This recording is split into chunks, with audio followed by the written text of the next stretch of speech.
fiancée, quand on lui dit, tu vas enfanter, elle va dire oui, oui, avec Joseph.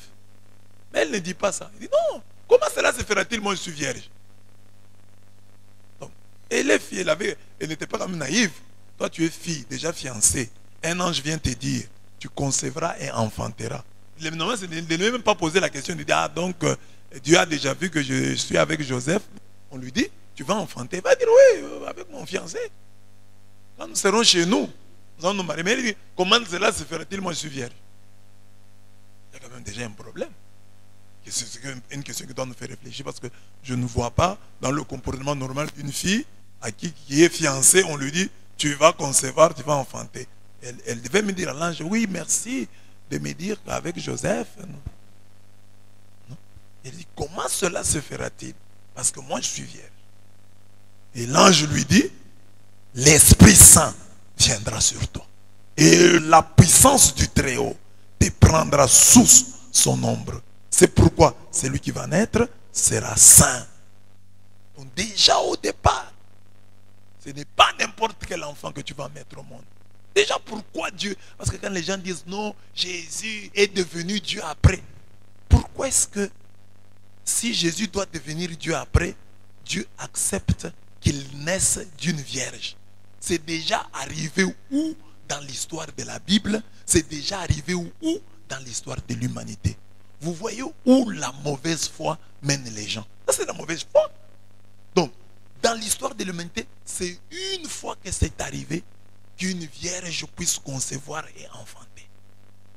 Et l'unique fois où la vierge a conçu et enfanté, c'est avec la Vierge Marie. Maintenant, les gens disent que non, l'enfant là qui est né, c'était un enfant comme toi, comme moi. Et il est devenu Dieu le jour du baptême.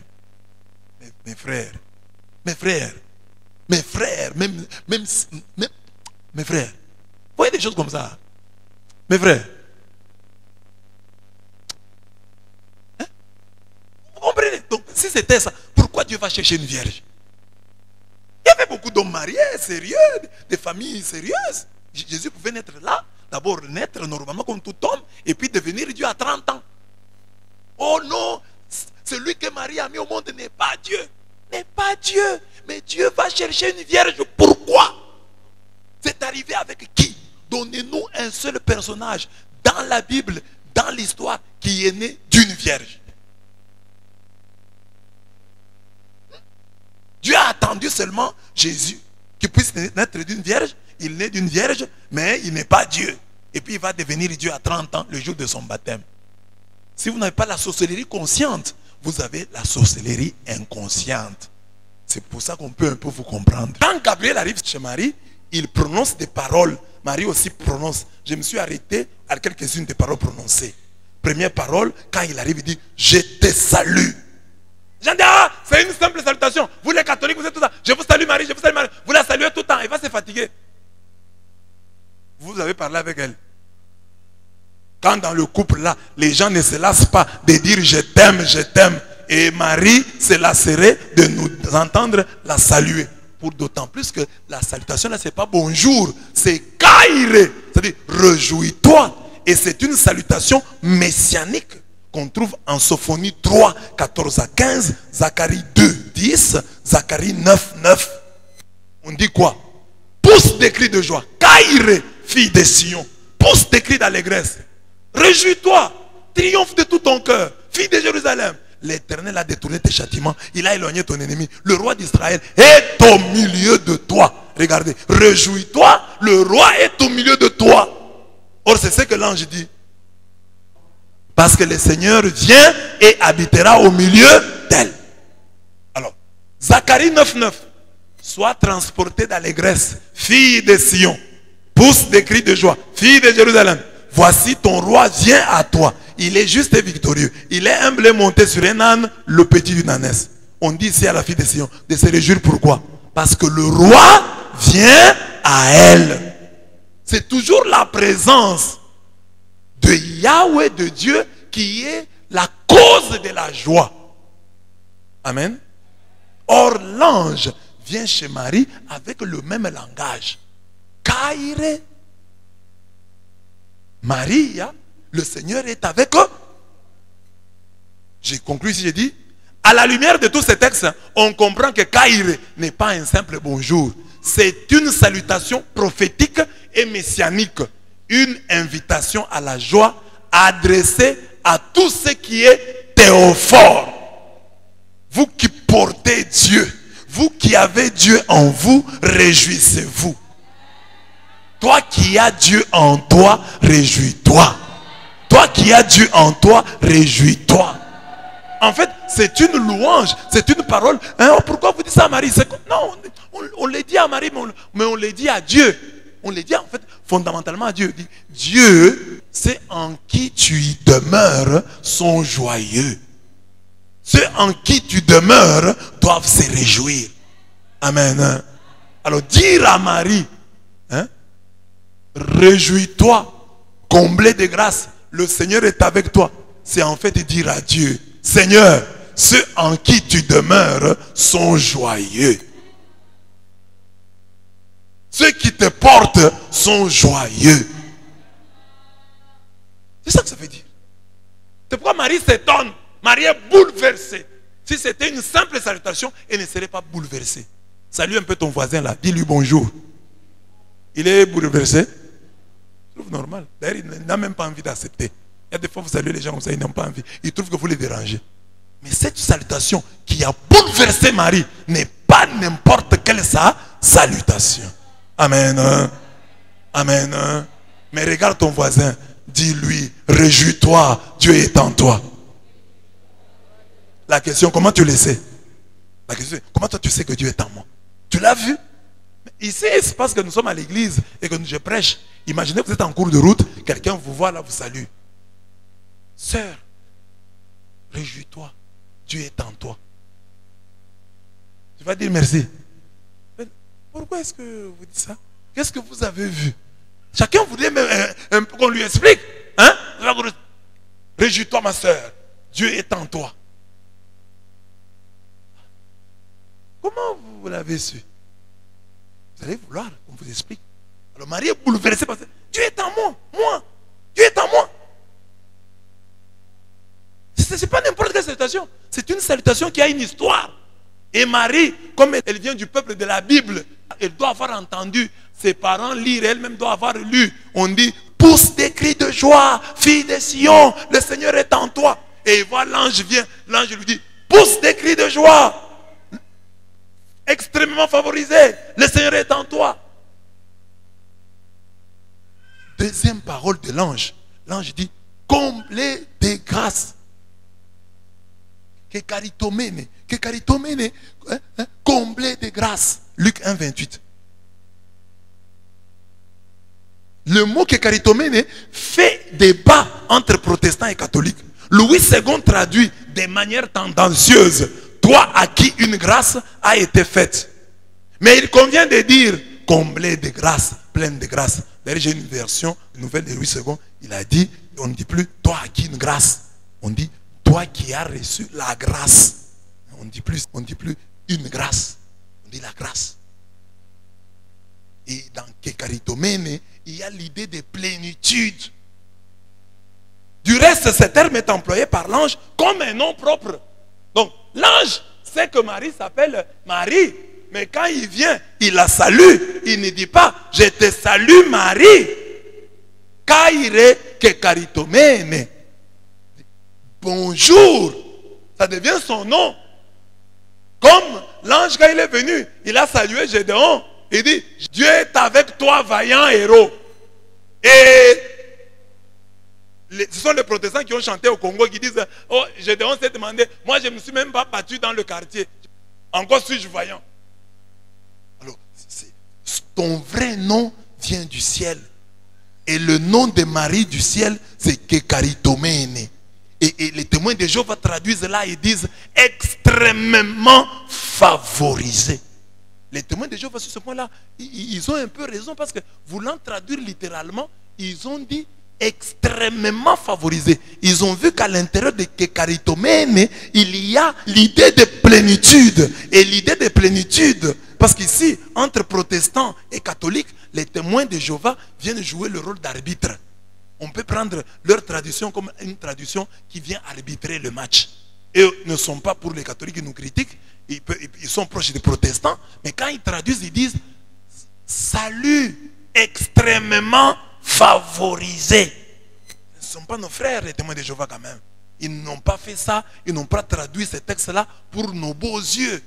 C'est comme ça qu'ils ont trouvé que non, ici il faut traduire extrêmement favorisé. Que caritomène. Alors ceux qui doutent, ils disent, allez demander aux témoins de Jéhovah, comment ils ont mis que caritomène et vous avez mis toi qui as une faveur. Mais vous avez évolué, maintenant vous dites toi qui as la faveur.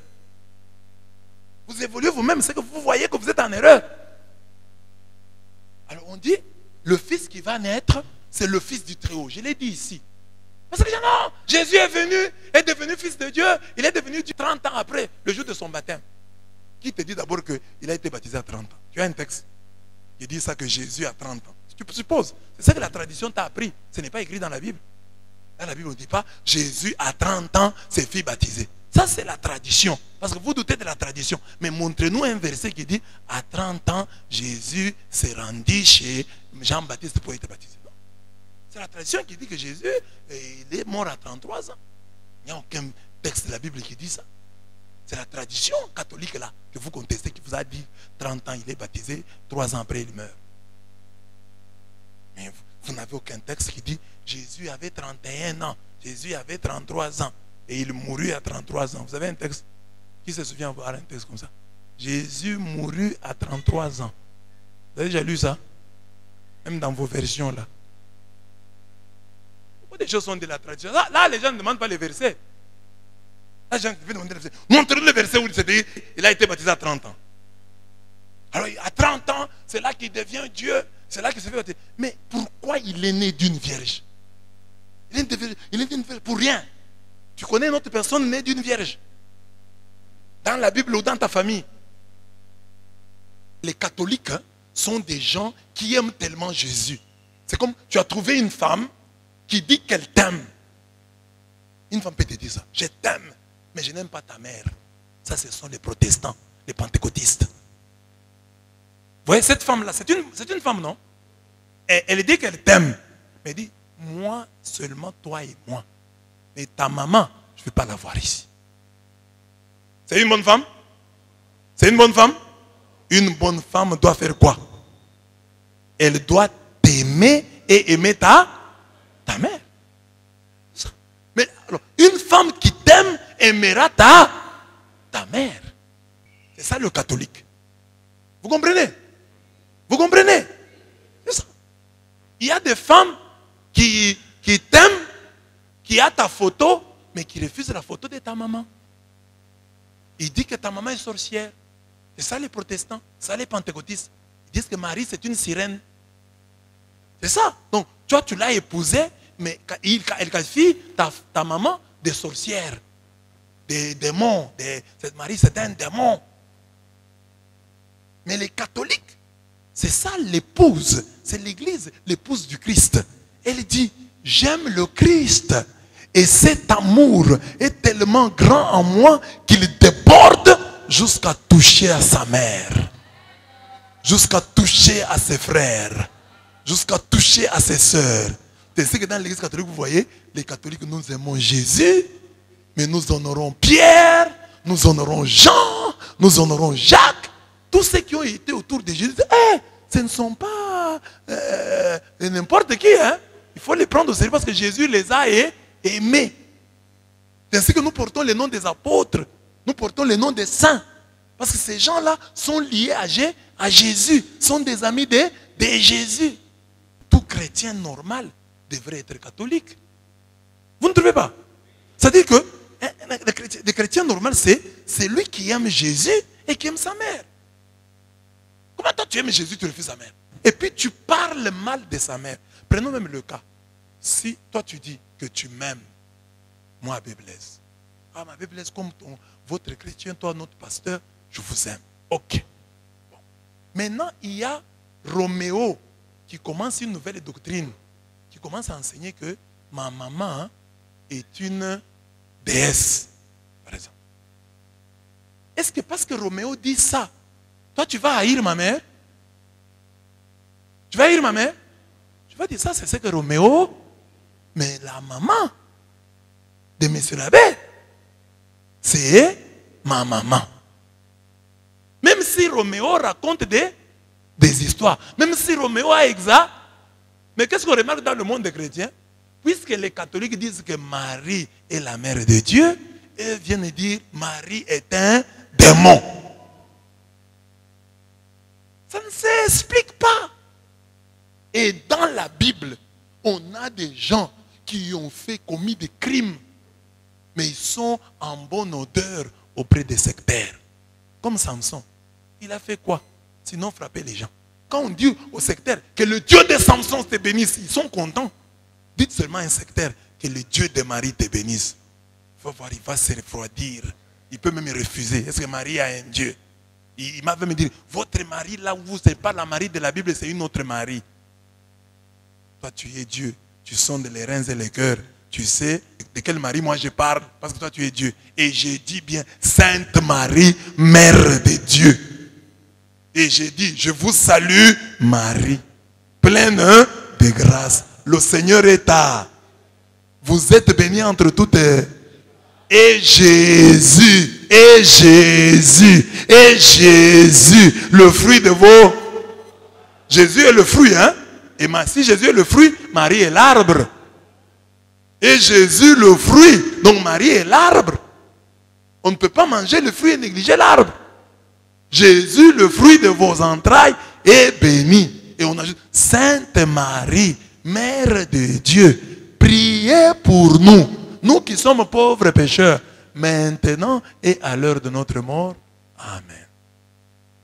Donc, c'est la grandeur de Jésus qui fait la grandeur de Marie.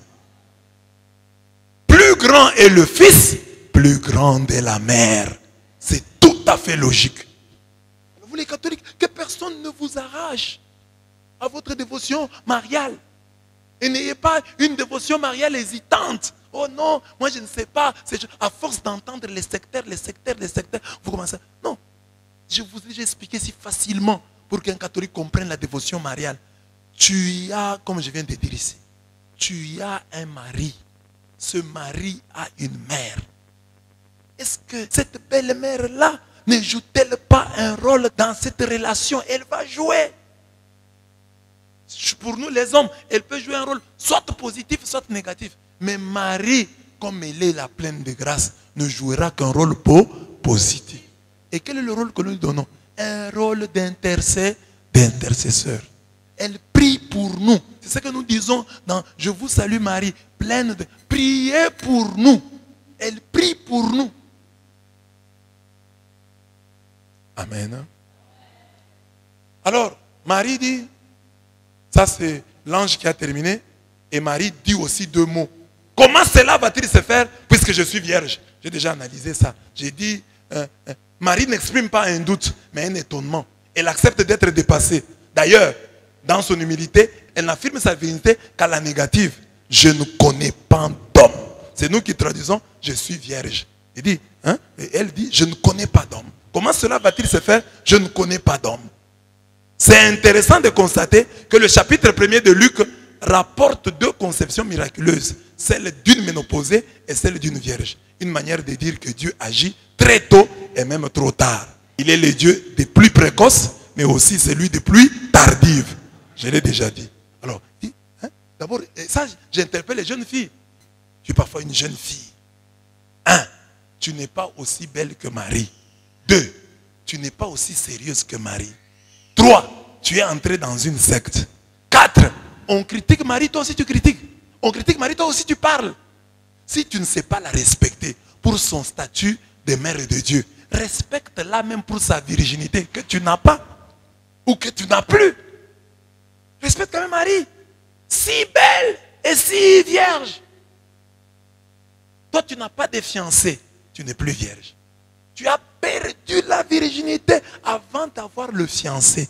Mais Marie a un fiancé et est vierge. Toutes les filles qui ont perdu la virginité, vont-elles nous dire qu'elles ont perdu la virginité avec leur fiancé? Il y en a qui ont perdu la virginité avec des hommes mariés. qui ont perdu la virginité dans l'inceste avec leur oncle. Et elle parle aussi. Marie, j'ai une enveloppe. Ferme ta bouche. Toi, on parle de Marie, tu viens aussi parler. Tu es quel type de fille?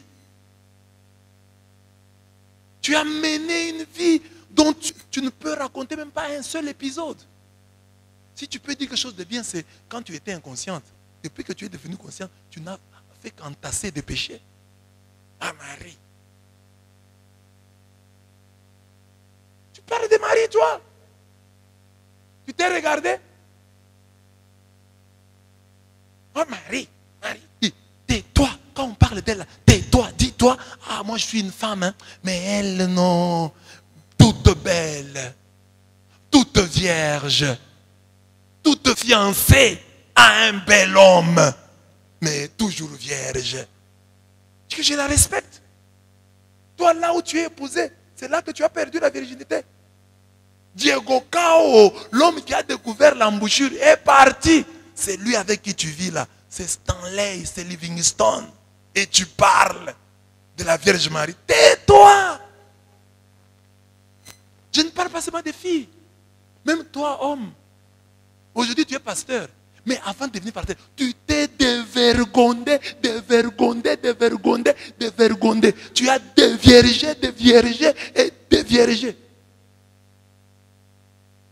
Et puis maintenant, tu es devenu pasteur. Et tu veux parler de la Vierge Marie avec légèreté.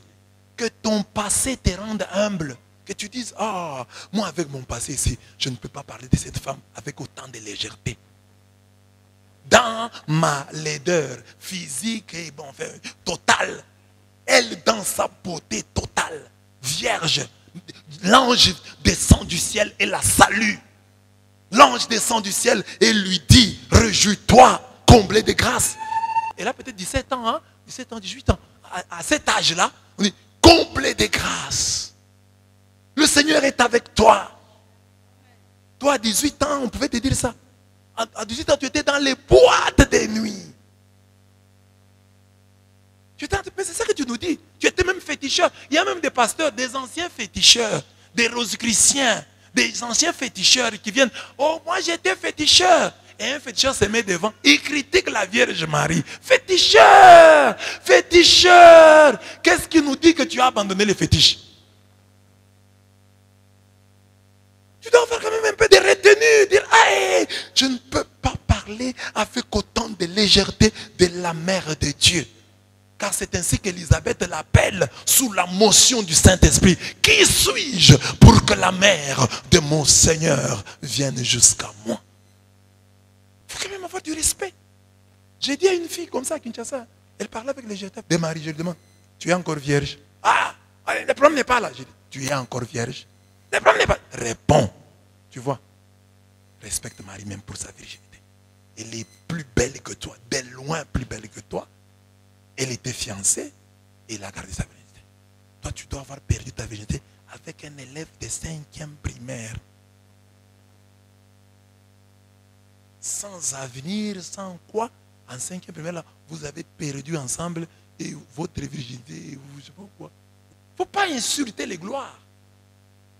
Et du respect, même si tu ne sais pas réciter le chapelet comme les catholiques. Hein? Tu peux dire, ah, moi je ne veux pas réciter le chapelet. Bon, ça va. Mais du respect pour cette femme, à son âge, quelle vertu. Dans la maison de son père, elle ne s'est pas dévergondée. Hein? C'est ça. C'est ça qu'on dit, quand une fille est déviergée, elle a déshonoré la maison de son père. Parce que tu es rentré, tu étais dans la maison de ton père, ton papa t'a mis au monde, tu étais vierge. Tu sors de la maison de ton père, tu vas quelque part où tu étais vierge, tu rentres dormir dans la maison de ton père. Tu l'as déshonoré. Tu as péché contre le 4e commandement. Honore ton père et ta mère. Tu as déshonoré tes parents. Parce que les enfants pensent que déshonorer les parents, c'est les injurier. Non! Quand tu es dans la maison de ton père et que tu es dévirgé, tu as déshonoré tes parents. Et puis maintenant, je pose la question. Tu as été dévirgé où? Dans une brousse. Vers 18h, 17h. Tu es entré dans la brousse. Les garçons t'ont suivi ou les garçons étaient dans la brousse là. Il n'y avait pas de lit. Sur un sillon là, dans un champ. Des viergers dans des installations sanitaires. Et tu parles du respect pour la mère de Dieu. Elle dit, comment cela se fera-t-il? Je ne connais point d'homme. Je ne connais point d'homme. Toute belle, mais ne connaissant pas d'homme. Je ne connais point d'homme. Belle comme ça, tu ne connais pas d'homme. Hein? Et on trouve des gens comme nous, laids comme moi. Hein? Ou laids comme toi. Parce que nous sommes des collègues dans la laideur. Alors, nous les laids là, hein? Nous les laids, nous avons perdu notre virginité dans quelles conditions? Et nous parlons avec légèreté de la Vierge Marie. Respectons-nous et taisons-nous. Et Marie répond à la fin, quand l'ange lui explique, non, même si tu es vierge, je sais que tu es vierge, mais ce sera par le Saint-Esprit. Marie répond, accepte et dit, je suis la servante du Seigneur, qu'il me soit fait selon ta parole. C'est-à-dire, j'ai désir de tout mon cœur, de tout mon être, qu'il arrive pour moi selon ta parole. Luc 1, 38. Et c'est ça qui me plaît. Marie reçoit la parole de Dieu. Et la parole de Dieu ne la détruit pas. La parole de Dieu a trouvé l'humilité en Marie. La parole de Dieu trouve l'humilité et l'augmente. Trouve l'obéissance en Marie et augmente l'obéissance. Mais nous sommes ici, nous écoutons la parole de Dieu. La parole de Dieu, à force de l'écouter, nous rend orgueilleux, nous rend arrogants. Mais Marie, la parole de Dieu, la rend humble. Parce qu'elle conçoit du Saint-Esprit. Et on dit, juste après l'annonciation, elle court voir Élisabeth, sa cousine. Hein? Elle court. La parole de Dieu, au lieu de lui donner de la lourdeur, la parole de Dieu lui donne la simplicité. Elle court voir sa cousine, sa grande sœur. Elle court. La parole de Dieu lui donne des ailes. Alors que nous, à force d'écouter la parole de Dieu, nous pesons. Nous devenons lourds. Regardez ce que vous étiez au début quand vous avez cru. Vous étiez léger, souple. Vous étiez prêt à accepter tout ce qu'on vous enseignait. Mais aujourd'hui, parce que vous êtes resté dans la parole de Dieu, vous pensez aussi la connaître. Quand je prêche ici, vous aussi vous prêchez là-bas dans votre cœur. Là, il n'a pas bien dit. Ah là, c'est pas correct.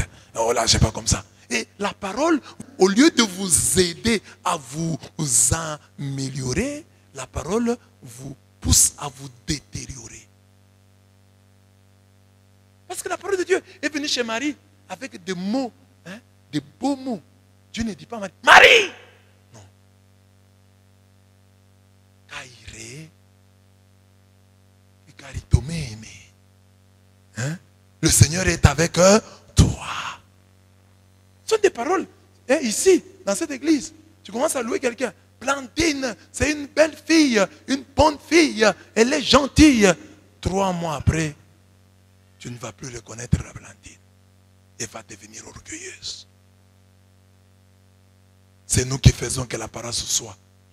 Ça fait des années que tu écoutes la parole de Dieu. Est-ce que ta parole de Dieu t'a brisé? A-t-elle brisé l'orgueil qui est en toi? Que maintenant je dis, je suis devant la parole de Dieu. Je sais celui que je suis. Je sais celui vers qui je regarde. Je sais celui derrière qui je marche. La parole t'a-t-elle brisé? Au point que tu dis, ah non. Et puis même comprendre que ça peut être un combat du diable. Si c'est le diable qui est en train de me poursuivre, je ne peux pas aller là-bas. La parole de Dieu t'a arrangé encore. La parole de Dieu. Qu'est-ce que tu as enfanté à force de l'écouter? Parce que notre mère Marie, l'ange vint avec une seule parole, et une seule prédication, une seule homélie. Kairé, que Karitomé aimé. Et il a dit le reste, et il lui a expliqué. Et le Saint-Esprit sera sur toi. Et elle a enfanté. Et 9 mois après, elle a un bébé. Le bébé s'appelle Jésus. Le bébé s'appelle Emmanuel. Dieu est avec nous. Toi, tu écoutes autant de paroles. Où est ta grossesse? Où est ta grossesse? Si tu n'as pas encore mis au monde, tu dois avoir au moins une grossesse. Parce que Marie, depuis le jour où elle a écouté la parole de Dieu, sa vie a changé. Donc elle dit, Io. Elle dit, Amen. Elle est déjà grosse. Et pendant les 9 mois, elle chemine avec la grossesse. Une grossesse précieuse. Elle a des interdits. Elle a des choses qu'elle ne peut plus faire. Elle a des choses qu'elle fait. Parce qu'elle est grosse. Elle attend le Fils de Dieu, le Fils du Très-Haut. Et pendant les 9 mois, elle marche d'une certaine manière. Parce qu'elle a rencontré Dieu. Dieu lui a parlé. Et à partir du moment où Dieu lui parle, sa vie change du tout au tout.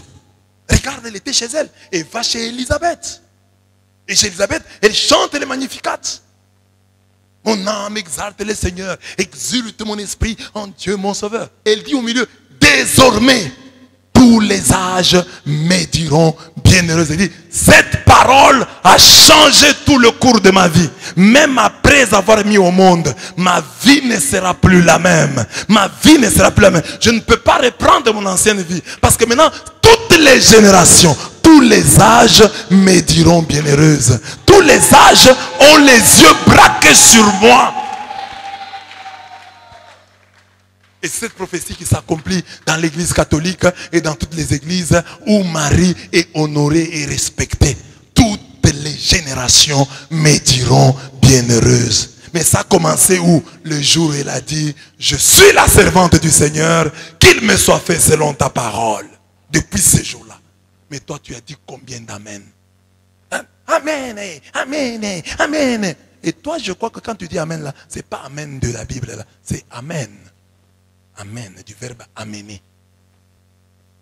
Dieu va te donner une femme. Amen. Amen, là tu vas voir. Dieu va te donner une femme. Amen. Là. La parole nous a rendus grosses. Parce que nous sommes l'épouse du Christ. Nous sommes grosses donc d'espérance. Et dès que nous sommes grosses, nous nous rendons compte que cette grossesse est précieuse. On ne peut les garder qu'avec les interdits de la destinée. Je vais réussir, je vais garder ma grossesse. Il y a des mouvements que je ne peux pas faire. Il y a des choses que je ne peux pas manger. Il y a des choses que je ne peux pas boire. Parce que ma grossesse, la grossesse de mon espérance, de la parole que j'ai reçue, je dois la conserver coûte que coûte. Elle est précieuse. Je dois la conserver. Il y a des choses que je ne ferai pour rien au monde. Parce que j'ai une grossesse précieuse. C'est ça être chrétien. Mais ici à l'église, il y a des jeunes gens, vous leur prêchez la parole. Les mêmes fautes là, ils reviennent. Vous les suspendez même. Je te suspends pour telle faute. Il va revenir sur la même faute. Vous le grondez même, vous l'appelez. Vous lui parlez comme un grand frère parle à son petit frère. Petit, tu vois ce que tu fais, c'est pas bien. Et vous apprenez toujours, les messieurs là, à rééditer le même forfait. Mais pourquoi vous venez à l'église? Pourquoi vous venez à l'église? Mais toute cette parole qu'on vous prêche, ça doit vous changer. Elle doit impacter votre vie. Maintenant, j'ai écouté autant de paroles. Elle a impacté ma vie, c'est fini. Je ne suis plus là. Et nous sommes pendant le temps de carême. C'est ça l'enseignement. Le temps de carême, on nous dit, voilà, vous fêtez l'annonciation, mais vous écoutez la parole de Dieu. La parole de Dieu, en quoi vous a-t-elle impacté? Est-ce qu'il y a des choses que vous dire, ah, moi, maman Émérance, il y a des choses que je ne pouvais pas faire. Je commence à les faire aujourd'hui. Grâce à la parole de Dieu. La parole de Dieu là que j'ai écoutée qui m'a impacté. C'est celle qui fait que mon mari quand il parle comme ça, les voisins quand ils font comme ça, je ne sais plus réagir. La parole m'a déjà changé. Parce que la parole a changé Marie. Dans son corps, dans son âme, ses qualités, les qualités ont été augmentées.